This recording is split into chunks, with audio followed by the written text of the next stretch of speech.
sa akin ng tulog kasi, I'm a tuna fish. Okay. Considered mo akong tuna Next. fish. Ano ang mga bagay na parang pinanghinayangan mo? A little Okay. drama na tayo, Sige, ha? sige, A sige, little sige. drama Wait tayo. lang ha, kasi Kasi kailangan sana makukuhaan kabayan ko to. Dalawang kamera ang aking hawak ko. Yung mga bagay na ako.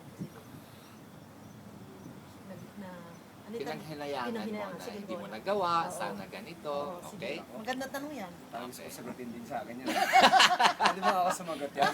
For 10 years younger. Ako magtatala sa'yo? Sige Okay. ka. Go! Ay, Ate Maya, sa sobrang busy mo, ano yung mga nagawa, na hindi mo nagawa na gusto mong gawin mo?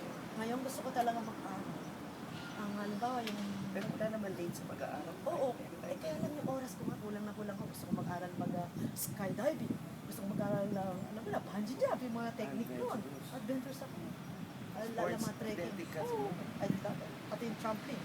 Ay, archery. Yan ang gusto ko magawa. At saka, gusto ko siyempre mag-aral ako ng mga kapagawa. Paano ko natin sa susunod?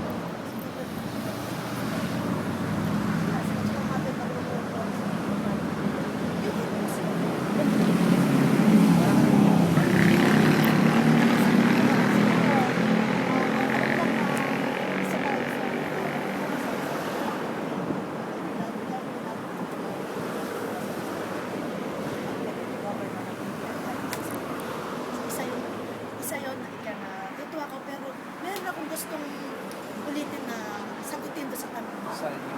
Oo. Kasi alam mo, sa tagal ko na 30 years na dito sa Japan, siyempre kulang ako ng oras at para sa Oo. pamilya ko sa Philippines. Gusto silang makita, makasama kumain. Hindi ko magawa ngayon. Dahil sobrang isa. Gusto kong bigyan pa ng mas maraming oras bago na once a year, meron parang bullet trip. Meron na, yes. 2 days. Bloodletting, tree planting.